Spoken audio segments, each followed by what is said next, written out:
Hello and welcome to the Wine and Wisdom show for tonight. Thank you for being here. If you're here for the very first time, I appreciate the fact that you are trying us out for tonight. I hope you've got a comfy spot on the couch and that you have something special in your glass. And if you are returning to us time and time again, and I love to see those of you who continue to write comments for us, so please do that again tonight. But thank you for trusting us, and I tell you what, there's an amazing show coming up, so you are in the right spot for sure.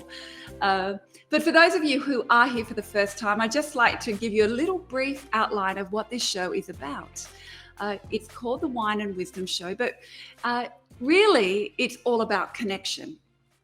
And I think something that we could all agree on over the last number of months in 2020 is that connecting with real humans who put a smile on our faces, put some warmth in our hearts, and put some wisdom in our brain is something that we are all craving. And tonight will be no exception, that is for sure. I have a great belief that we should definitely surround ourselves with the great humans of the world. And this show is all about connecting not only with you so we can share a glass of something together. I'm actually drinking kombucha tonight out of respect for our topic, but also to connect you with some extremely talented and unique individuals that I have been lucky enough to surround myself with over the last few decades. And, you know, they are the people who have had the courage to rise above adversities. And as we know, adversities come in all shapes and sizes. And they are the ones, though, those self-leaders who are resilient enough and courageous enough to be changing our world in little ways and big ways. So tonight I have the most incredible man, Mark Aston, who is going to share bravely his story of courageously rising above adversity. So let's bring him up, and so we can all see him. 3, 2, 1, there it is. Hello, Mark. How are Heidi, you? hello to you, and here's my drink. It's milk. Oh, what a lovely thing. And kombucha for me. So cheers to us both. Yeah, absolutely. Cheers to everybody else. If you're having a glass of wine, you do not have to feel guilty, of course, about that. Just Nope. enjoy it. Mm. Enjoy it. Mm. Mark, thank you for being here on the show tonight. Everyone's really excited to hear your story, hear about, I suppose, how it unraveled and then how it came back up again. But before we go into that, perhaps you could just, I know you have 40 years of being a media extraordinaire, but perhaps you could share with us how you have been sprinkling all your wisdom around the world over the last 4 decades. Yeah, well, I started, Heidi, and thank you for the opportunity. I started working in the media in about 1980, which is such a long time ago. I was working for my father, actually. I left school at 14 and started working for my father in Hindley Street. And for those who don't know Hindley Street, if you're interstate or overseas, Hindley Street's a little bit like the Cross in Sydney. So it was pretty rough and tough. I was there from the age of 14 until about 22. And then I got a job calling horse races. Then I went to Darwin and I called horse races and did a bit of reporting up there. And then my mother rang me one night and said there's a job in Adelaide as a sports presenter for radio, not for TV at this stage, in Adelaide or back home at the ABC. So I applied and I got that job, and I was with the ABC until 1996 as the sports presenter, as a reporter, as a producer, as a commentator. I called the footy as well and had a lot of fun. And then I went to Channel 10, and I was with Channel 10 until 3 years ago. And along that journey from 96 through until 3 years ago, I worked at various radio stations, Mix 102.3, which is part of the ARN network. I worked on breakfast with those guys for about 4 years, and then I went to 5AA, which is a talk station in Adelaide. Yeah. And I hosted the Breakfast Show with David Pemberthy and also Jane Riley. Again, those names probably don't mean a lot to people interstate, but David's a very significant talent here in Adelaide, and Jane Riley, bless her heart, has been working with me for probably 30 years, 30 of those 40 years. So that was all up until 3 years ago. Yeah. Yeah, fantastic. So we hit 3 years ago. There's something quite big happens. Well, a kind of a whole unraveling of things happen, probably is a better way to put it. I mean, I'd love you to take us back to that time and share with us. I mean, I especially would love to know, in the lead up to that, what was it like kind of a big event that caused the unraveling, or was it more like a slow gas leak that, just was infiltrating into your life in ways that perhaps you didn't even realize? Are you okay to share that with us? Yeah, for sure, Heidi, and that was a very eloquently put question. I've had mental health issues most of my life, and I'm an addictive person. And so if I have a bar of chocolate, I'll eat the lot. If there's the bag of almonds here, I'll have the lot. But sadly, my addictions started when I was 14 with gambling and alcohol, and then marijuana, and they went all the way through up until 3 years ago. But with those addictions, you're either able to hide them or you're able to control them. But getting back to your question, look, it was a slow leak, and that's a really good way of putting it. And the reason it was a slow leak is because I was a very public figure, and to a certain extent I am now still. But because I was a very public figure, I needed to put on a mask, and I couldn't let people in. I mean, obviously my then wife, bless her, and I love her so dearly, but we're not together anymore. I completely ruined that. But obviously she knew, and my family to a large degree knew, and my best friends. I don't have a lot of friends. I didn't have a lot of friends even during the media times, but my close friends sort of had a bit of an idea. But no one apart from me knew exactly how I felt. Yeah. So I guess slow leak's a good way of putting it. And for a long, long time, I was going to work, and I was in a state of I probably should have thought about a word prior to this interview, but I was just constantly under pressure. I was constantly in fear. I was constantly in dread, in a state of dread. I was constantly guilty. A whole range of feelings that are obviously a total waste of time. But when you've got no control over them, or you don't feel as though you've got a control over them, they're very dominant in your life. And of course, the worse I felt, the more I drank. I certainly didn't smoke marijuana or drink while I was on air, or gamble while I was on air. I can honestly, hand on heart, say that that never happened. But as a result of me feeling unwell and the addiction becoming more and more painful, and obviously that had an effect on my marriage, because Judith, didn't know what was going on, and it was just horrible. I just fell in a very deep, dark cavern, 3 years ago on a particular evening. And I'll be a bit more specific about that in a second. But in the lead up to that, I could sort of see it coming. And it's interesting because I drove a lovely car, I had a lot of money, had a beautiful house, I had a lovely wife, beautiful daughter. But all of that's irrelevant when stuff is going on in here. It's totally irrelevant. I can remember someone saying, I can't understand why Buddy Franklin gets so depressed. This was 2 or 3 years ago when there was a story floating around when he had a couple of months off because he was unwell, and people would say, I can't understand why Buddy Franklin's so depressed. He's tall, he's good looking, he's dark tanned, he's got a beautiful wife, he's got a lot of money, he plays football, but it's all irrelevant. Yeah. None of that is relevant. But anyway, and so it reached a point where I had a major episode when I was out with a lot of people on a particular night, and disgraced myself. And I don't shy away from that. I made a terrible mistake, and as a result of that, I had to leave Channel 10, and then 12 months later, I had to leave Nova Entertainment, which was where I was working, 5AA, and then 6 months after that, my wife left me, and I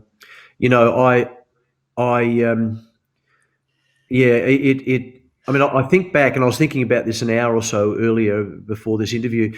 I tend not to think back about that unless we're in a situation like this, because if you do, you can slip into that, oh, woe is me, why me, or even more significantly, things like the guilt, the shame. And I'm sort of over that now, and I deserve to be over that because I hurt myself, I hurt a lot of people, I hurt a lot of workmates, I hurt a lot of family, I hurt a lot of friends. So that's done. There's nothing. I mean, Yeah. well, there is something I can do about it, and that's be on a better path. But there's no point in going back and talking about that in my head. I'm happy to talk about it now to Yeah. help others, but I'm not going to go to bed tonight and put my head on my pillow and go, oh, why did I do that night, or why didn't I do? So if that makes sense, Yeah. but I guess just to round that out, the whole thing culminated around excessive use of alcohol and drugs and mental health, and the combination is lethal. Yeah. And there's a lot of people who suffer. And the more I felt unwell, the more I drank. The more I drank, the more I felt unwell, and it was just a spiral. Yeah. It's just this vicious cycle, isn't it? Yeah, it is. It is. It's terrible. And Mark, I mean, through that whole time in the lead up to that the kind of moment where you talked about things really went bad for you.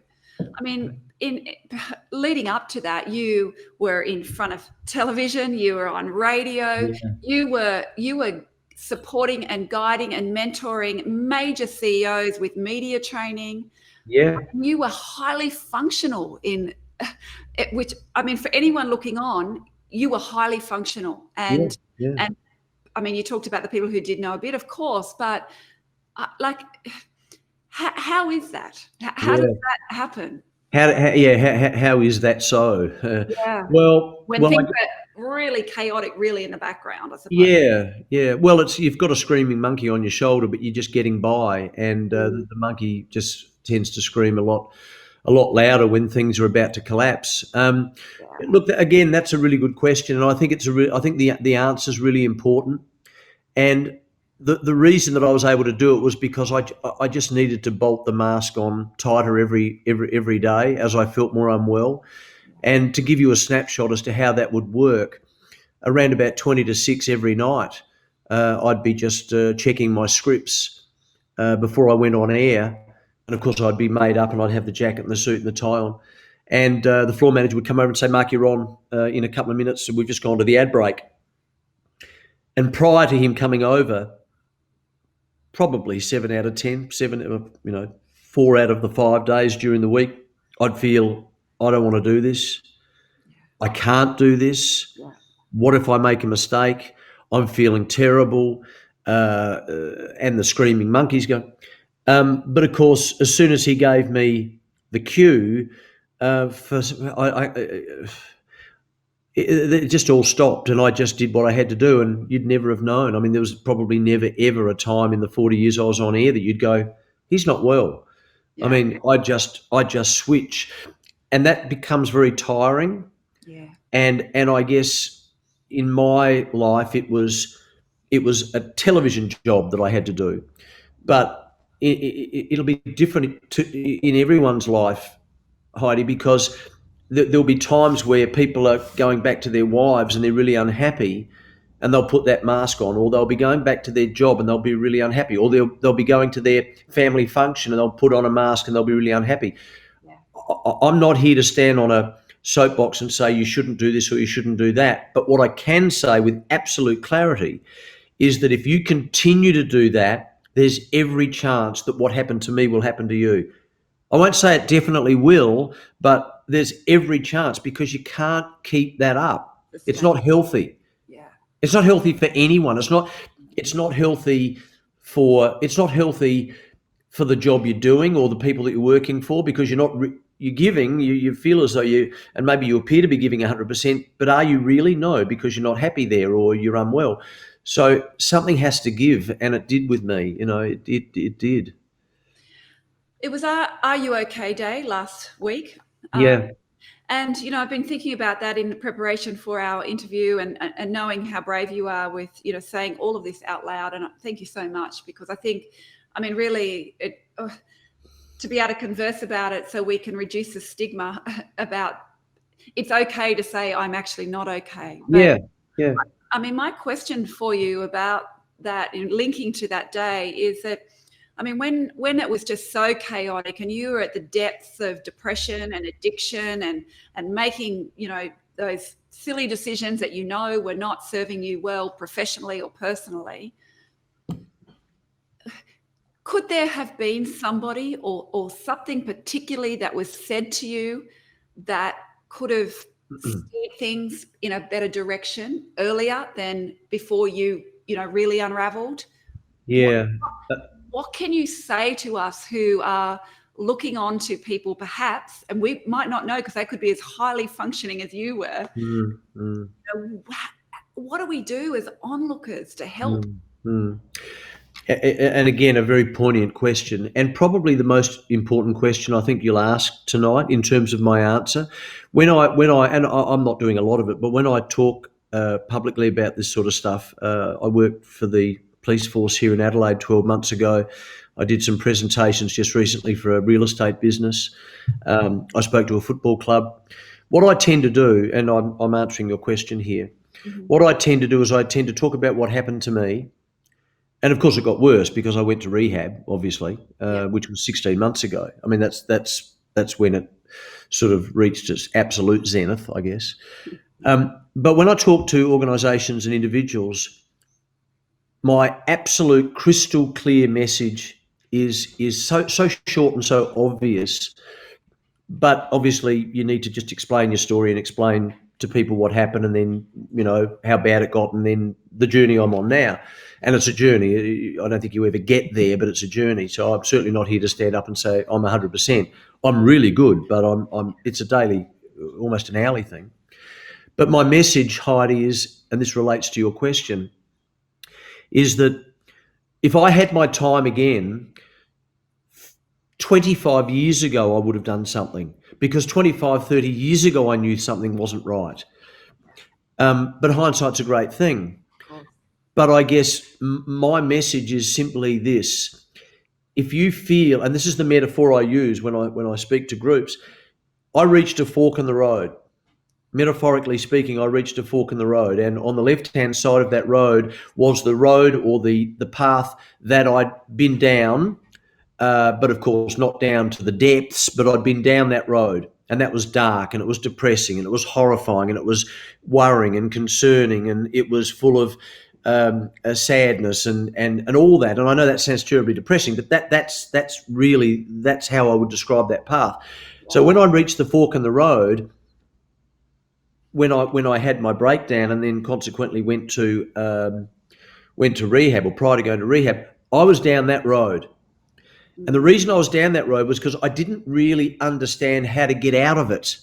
It wasn't that I didn't have the courage. I just didn't have the tools. I didn't have the understanding. I felt totally overwhelmed that I genuinely thought to myself, you know what? This is just not going away. So I didn't seek specific help, and I didn't and I didn't make key decisions in my life that I knew were going to help me, like stop drinking, or at least go to AA, or do something about your drug use, or obviously do something about your mental health issues, or do something about your gambling. I did nothing. Yeah. I didn't do anything. So my advice to anyone who either sees someone who's about to put their toe in that path, on that ground, in that path to the left, or are in that path, my advice is pull them back and say, hey, please don't go down that path. Let's try and work on this. Because the path I'm on now, which is bright, which is happy, which is confident, which is enlightening, which is rich, which is all of those adjectives and all of those descriptive words, it's just so much easier. Yeah. And I just want to say this though. I have to make sure that I stay on that path, because it's not automatic. Yeah. It's not automatic. I don't want to go back to the other path, and I can almost guarantee you I won't. But I can't guarantee you I won't. But one thing I can guarantee you, and those listening and watching, is that I will do everything now I possibly can to stay on that path. Yeah. Whereas before it was just my default path. Yeah. Does that make sense? It was long and convoluted, but like that path I was on, Was, yeah, for sure. long and convoluted. Quite jagged at times, I would. Excuse me. Yeah, yeah, You so during that time, I mean, you lost your career, you lost your marriage. yeah. And in my research for our talk tonight, those two things did not stop you immediately, did they? It's a great point. You kept going because, and I just like a part of that. I don't know if it's part of the same thing, but I just want to say it. I mean, you don't get addicted to drugs and alcohol and gambling unless, I mean, you talk about an addictive personality, but of course there's other stuff behind that makes you want to 100%. take drugs and gamble. Yeah. Correct? Look, 100%, Heidi, and look, and you'd know this, and I'm sure a lot of the viewers would know this as well. It's a horrible cycle because you feel unwell mentally, you take drugs, or you gamble, or you drink. You wake up the next morning, you feel terrible. You start to feel depressed again, so you take more. When you not necessarily having a bet, but when you take drugs or alcohol, you tend to feel better for that period of time. Next morning, you feel worse. You feel more depressed. You take more. And then, of course, if you're an addictive personality like mine, then what happens in the end, it completely unravels your life. Yeah. It completely unravels your life. I mean, that's the horror of having an addictive personality. I guess, and again, I'm not an expert in this. I'm not a practitioner. I'm not a psychiatrist or a psychologist. I'm not a social worker. I'm none of that. I'm just talking from my experience.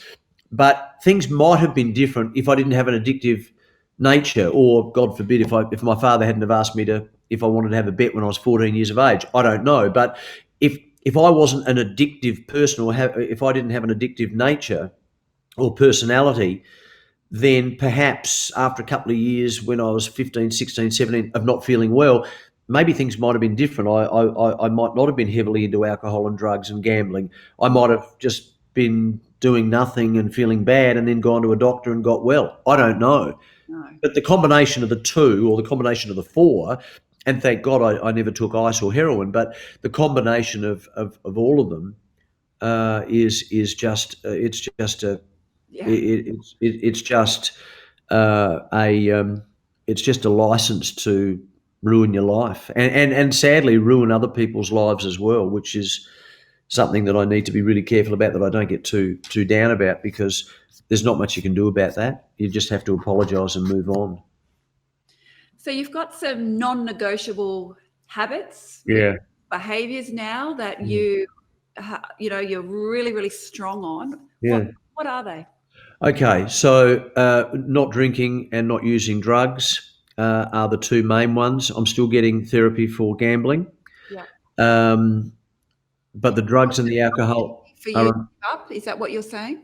Say again? It's not because gambling's not as easy for you to give up? No, it hasn't been. Hmm. It hasn't been. Yeah. And I'm not saying it's a major issue for me right now, but it could be. Yeah. It could be. I mean, it's always it could be. Someone offers me some Coke down the road and I say, I'll just have one. And then all of a sudden, 2 weeks later, I'm coked out all day. Yeah. That's the danger of this, and that's why you can have that's why you can have one glass of red one night, or two, maybe even three. I can't. I just can't. I can't do that. I mean, I've proven that for 46 years. Yeah. So the non-negotiables are the alcohol and the drugs, and there are other non-negotiables which are a little bit more interesting. And one of them is, and I explained it at the start, under no circumstances am I going to put myself down, because I've done that enough. I've done that for the bulk of my life, and so so I pull myself up. There's another general non-negotiable. It's not so much a non-negotiable, but I've changed my. We actually spoke about this a while back when I spoke to you 6 months ago. I've made a really concerted effort to change the language that I use about myself, and when I talk to others about me. And that's important, because if you use the language that I was using prior to the breakdown and prior to going into rehab, it was just appalling. I mean, it was just, yeah. And there's no point in talking to yourself like that because, and I don't mean this in a negative way, but I mean, enough people will put you down. You don't need to be putting yourself down. So, and I don't mean that rudely, but No, there's no point in that. no. And yeah, and I have a couple of other non-negotiables which are a bit more personal, but in a general sense, they're those. And you need, as simple as this sounds, you just need to stick by those and and and make sure that you are on to them all the time. Yeah, Not absolutely. once a week, not once a day, Yeah, but constantly. If I'm driving down, taking my beautiful dog to the park in the morning, and I start to feel a bit flat, or I start to reminisce, then I snap out of it. Now, the reason I snap out of it is because I've made that commitment to do that. So you sort of have to make a bit of a plan. And I journal as well. I keep a journal on how I'm feeling and great. how I'm going, and um, yeah, Well, I think for all of us, I mean, certainly, not everyone has to have got to the point that you've got to, but we all have our stuff, right? That can, take us off track for what our purpose in life, or what, our trajectory is, whatever that might be. And we have to be aware of those bottlenecks, or those things, that the choices that we make that actually can stop us from continuing to move forward. And once we acknowledge them, that's when we can do something about them, right? It's got to start with acknowledgement. yeah. Heidi, that's so true. And I'm just getting back into. I mean, obviously, when that all occurred at Channel 10, I then started living by myself, and then, as I explained, 16 months ago, I went to rehab, and I was there for 2 months, and I've been clean ever since, which I'm very proud of. But Congratulations. yeah, yeah, but the thing, I'm just patting my dog. It looks a bit odd with my shoulders down here, but I'm just You're I'm just just scratching your foot or something. I'm just scratching my foot. Well, I'd have a very long arm if I was doing that. Yeah. But I think that you've hit on another really, really poignant topic and point, and that is that for me to get back to where I want to be, and that's not necessarily presenting at Channel 10 or hosting a breakfast show, but for me to get back to at least being an achiever where, having said that, I was probably never an achiever where I was totally confident, but to get back to really being able to serve, which I'm really doing well now, and doing workshops, and I'm not here to plug what I do, that's not at all, but just the point is, if I'm doing a workshop, or if I'm doing some media stuff with someone, or I do 2 radio shows, as you know, just on a small radio station in Adelaide, which is a wonderful thing. The people at Radio Italia have been great to me. But if I'm to do all that stuff, this is the point I'm getting to. If I'm to do all of that stuff to the best of my ability, then I have to be switched on mentally, physically, spiritually. And I haven't been switched on mentally, physically, spiritually for 46 years. Yeah. Yeah. So being off all of those things and having the different attitude means that I get my confidence back, I get my self-esteem back. I still have baggage, but I'm able to park it, and I'm able to put my efforts into doing what I want to do at the highest level. And I've never experienced that really. And I often think back, and I know this is pointless, but I often, because I do think I was a good presenter. I think I did a really good job, and I don't mean that big-headedly, but I mean I did it for 40 years. I suppose you probably if you weren't reasonably good at it after 40 years, then something's wrong. I would have said get out a long That's time. right. But I wonder how much better I could have been, Mm. and what I could have done if I had been well, and if I hadn't have had the addiction issues I had. Because whenever I got an opportunity to do something nationally, I always froze. I always panicked. I always took a step back. And I watched other people, and when they got an opportunity to do something nationally or at a higher level, most of them put their foot forward. And they said, yes, pick me. And some of them weren't that good, with respect, but they said, pick me, pick me. I never did that. I always went, oh, really? Me? Yeah. And that attitude has to stop. If you want to be a high achiever, that attitude has to stop. Yeah. Well, Mark, I think we all suffer that kind of stuff, don't we? Really, Yeah. we all do. That's that whole kind of imposter syndrome that Yes. Yeah. we no matter, whether it's, am I going to be able to lead the the D grade softball team in my primary school, or is it some kind of big national event? We all can suffer from it, and it's a terrible place to be, especially when you're obviously a very talented media expert. But the thing is, you talk about what could I have been? Well, what are you going to be now, Mark? That's the better question. Now you're in the right place to be whoever you want to be, and I can't wait to watch that. Well, neither can I, actually, and that's a good point. And that's certainly a better question. See how I fell back into it? Yeah, you did. I just fell back into it, but that's okay. That's okay. Yeah. I've snapped out of it. Yeah. I'm going to have another glass of milk, and I'm going to snap out of it. Hey, Mark, you've got a gorgeous dog called Jack. Tell me about the kind of impact that Jack has had on your recovery. Well, that's going to probably make come here. That's probably going to make me feel a bit emotional, because Jack has been come here. Look, hang on. Come over here. There. Oh, I can see you, the end of bottom of him. Oh, now I see a nose. Hello, Jack. Yeah. Look, Jack, imagine doing this on a TV news set. Just move the camera. This is a wine and wisdom show. We can do whatever we want. We just move the camera wherever we want. Jack has been, Jack has been so important to me. He's been through the last 5 or 6 or 7 years, and when I split up with Judith, he came with me, and the cat stayed with Judith, and he's seen me at my worst, and he's seen me at my best. Yeah. And Jack's happy if I'm happy. He's happy if he's fed, if he's walked, and if he's loved. And he's the most important thing in my life. I have a daughter, Bridget. She's a beautiful, beautiful girl, and I love her dearly, obviously. And so I guess, to be truthful, I'm just going to put my hands over his ears here. Sure. Bridget is probably, without doubt, the most important person in my life, but Jack is the most important friend in my life, and he's been there through all of it and seen it, and probably been horrified and worried, but and knows. Dogs know. They do know. Yeah. They know I'll get home, and if I'm really happy, which I am these days, he knows. If I get home and I'm a bit snappy or whatever, he knows, but he never questions. Yeah. He's always there for support, and anyone who's got a dog will understand that.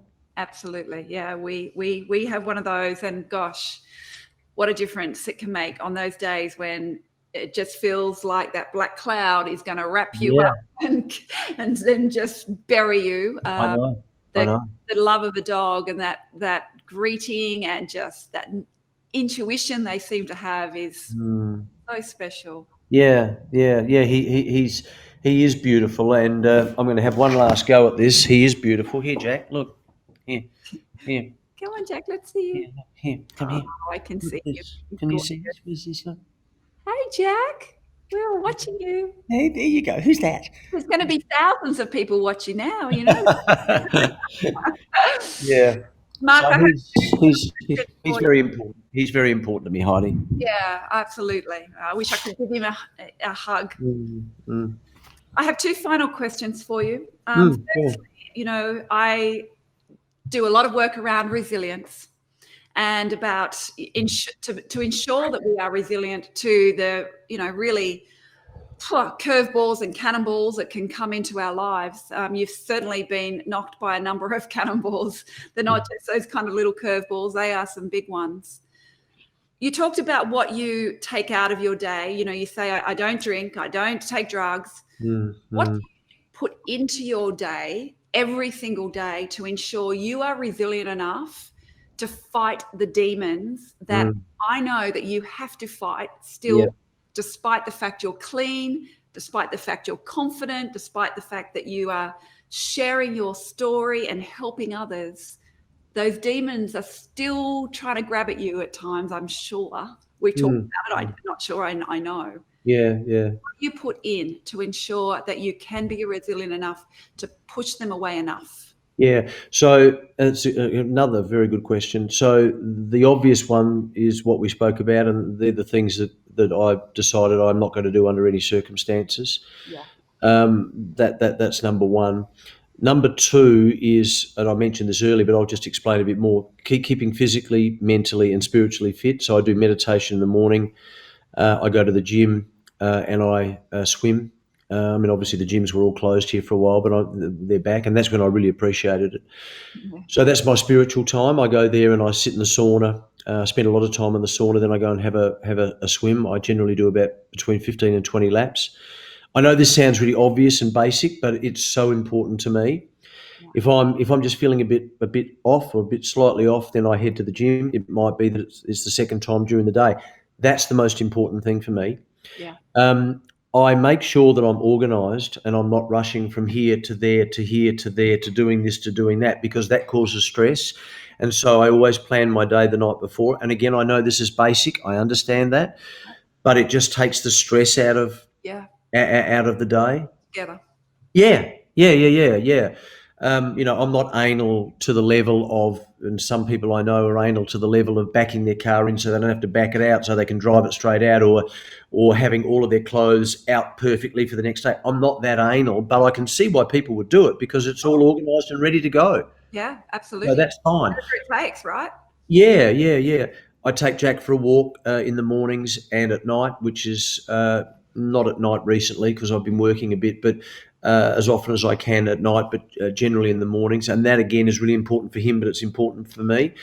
But I think the most important thing, which is wrapped up in all of those things, is to have a purpose. And I think what happened was, just briefly to go back for a second, I think when I left Channel 10 and for that 3 years until I went to rehab, I'd lost my purpose. I'd obviously lost my drive and I'd lost my confidence, but I didn't have a purpose. There's no reason for me to get up in the morning. I wasn't working. There was no reason. I mean, and sometimes I didn't. And that's when it gets really dangerous. So just to make that point, if you've got a purpose, and I guess a good way to illustrate that just really quickly was when my father, 3 or 4 weeks before my father passed away, he had a purpose all the way through his illness, all the way through his life actually, and he was a top athlete, but all the way through. But in the last 2 or 3 weeks, his purpose changed, and I understand that. I mean, in the end, his purpose was just simply to get out of bed and sit in the chair. He had a purpose, but he had a purpose until the very last moment, his very last breath. And that was so important to him. He didn't want, because he was in an aged care facility for the last 4 months, he saw people in those aged care facilities with no purpose at all. Yeah. And he didn't want that until the day he died. So having a purpose, Heidi, is what I'll finish on. If you've got a purpose and then you wrap everything up that I've just mentioned, the gym, taking the dog for a walk, being organised.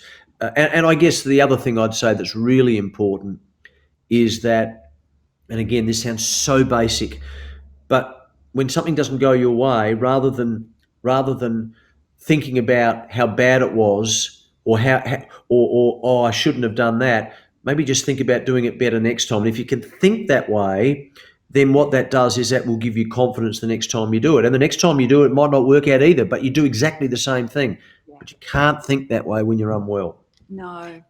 You can't think that way when you're high on coke.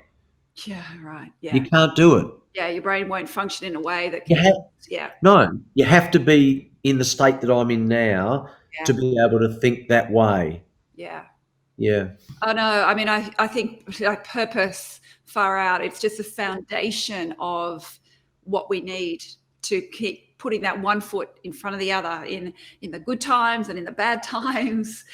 Yeah. That's it. We've got to be working towards something, there's got to be a purpose to it. And people talk about, big goals, and I know they're important, but to me, really, it is that purpose. Yeah. That is the important part for us all. Yeah, it is, and we could talk about that for ages. But goals are important, and the journey's important. But sometimes when you get there, you're still unsatisfied. So that's a bit of an issue. So if you concentrate on the now and do everything, and just do everything you can right now. Don't worry about the past. Don't worry about the future.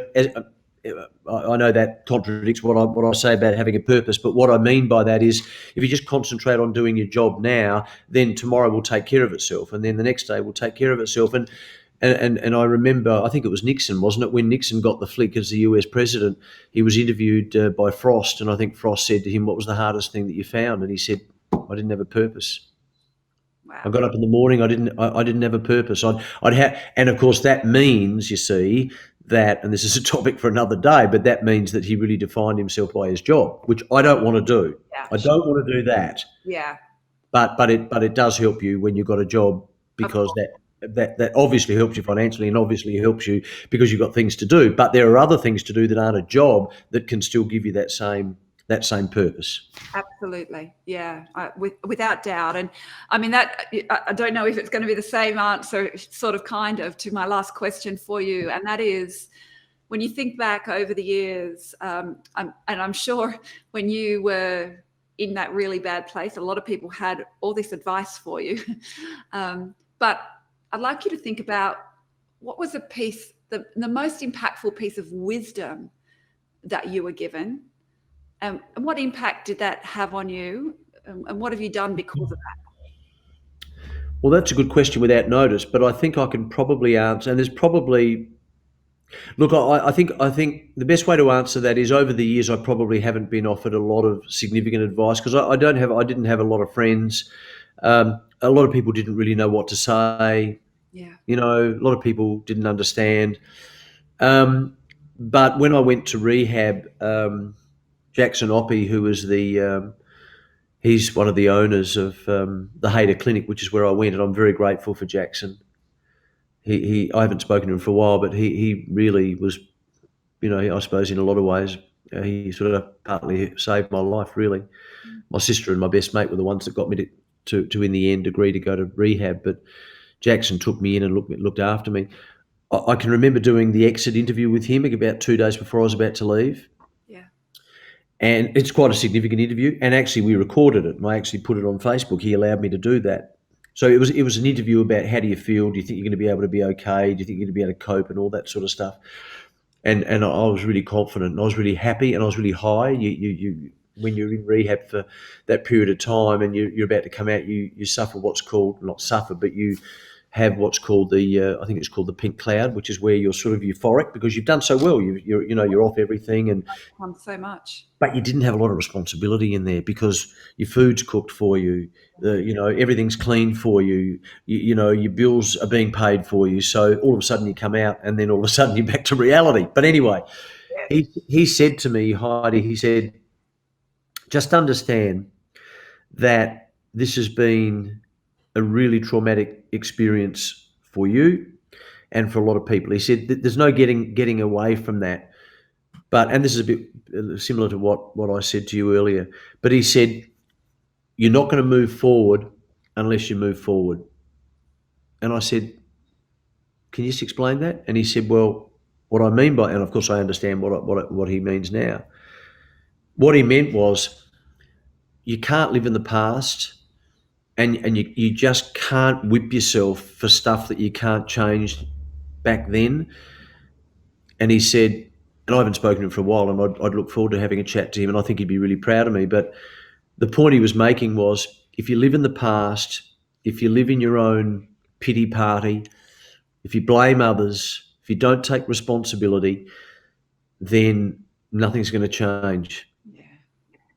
Yeah. So, but that caught me on the hop, that question. I hadn't really thought about that, but I hope that made sense. But that really did make a lot of it made a lot of sense, and it is so true. And others might have said that to me as well, but he certainly said it at a more poignant time. As I say, I was sitting in the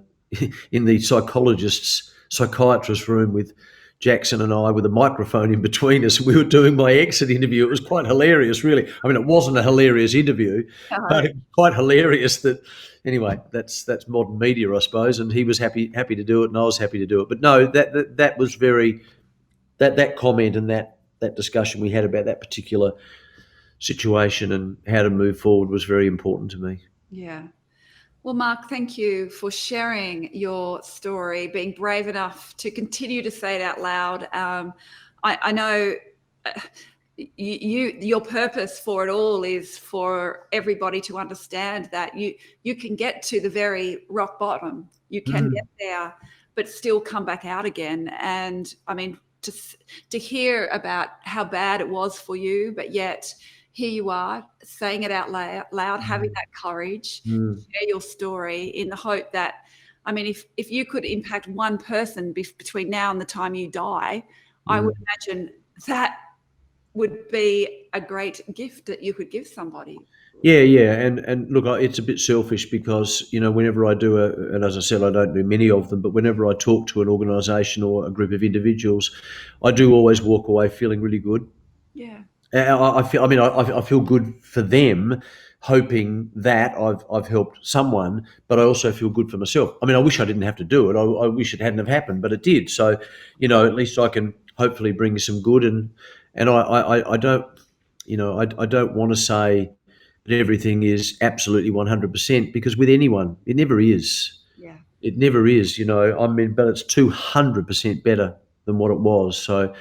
But no, thanks, Heidi. Thank you, and yeah, I guess I'd just leave you and the viewers and the listeners with what I said halfway through the discussion, and that is, if you feel as though you're heading toward that really nasty path, or you see someone tipping their toe into that path, then please do something. Just talk to them, or if it's you, just talk to someone else and just say, "Hey," because it can happen very quickly. Yeah. Yeah. Yeah. Thank you, Mark. And thank you for everybody who's watching either now or later, which often happens, obviously, with Facebook Lives. And if you do have any questions for Mark about recovery or what to do or how to talk to somebody who you are worried about, please put them in the comments and we will check in on that. I'm also going to put in Mark's contact social media site so you can see the work that he's doing. I'm also going to put in Are You OK Day did an amazing conversation guide that they released last week to coincide with the day, which was all about, it's hard to have those conversations with someone you're worried about. It was an excellent guide on if they say this or if they behave this way, what are some things that you can actually say to them? And I think that, just saying, "Are you okay?" is not enough, of course, and they never meant for the day to be around just that expression. I've released this guide, so I will include it because I think that's a really important part of exactly what you're doing, Mark, by, trying to get people just to have those conversations. Yeah, well, that guide's really important. I'm glad you brought that up, actually. I didn't realise that because, and again, Heidi, you make a great point, and that is that it is difficult for people to know what to say. Generally, it's all about listening, but there's even a technique in that. And it's not, from what I understand, it's not about making the person feel guilty or feel worried. It's more about, hey, can we talk about this, or do you want to talk about this? I mean, maybe that's not even the right way to say it. I don't know, but the guide will give you good detail about that. Yeah, it will. So I will share that. But for everybody watching, thank you for being here. We very much appreciate you actually even thinking this is a worthwhile conversation, which of course it is. We know that right now, being 2020, it's a very, very difficult year on top of what a lot of people are already experiencing as adversities in their lives. I mean, Beyond Blue, they're 66% up on phone calls to them. So there is a lot of people out there who are really struggling with mental ill health. And I think we've all got a responsibility. We are a big global community that has an opportunity to change or even save a life by just speaking out and checking on people. So I think I'm going to leave it there for tonight. Mark, thank you so much for your time. Thank you so much for your courage. And it's been an absolute pleasure to listen to your inspiring story. Thanks, Heidi. Night, everybody.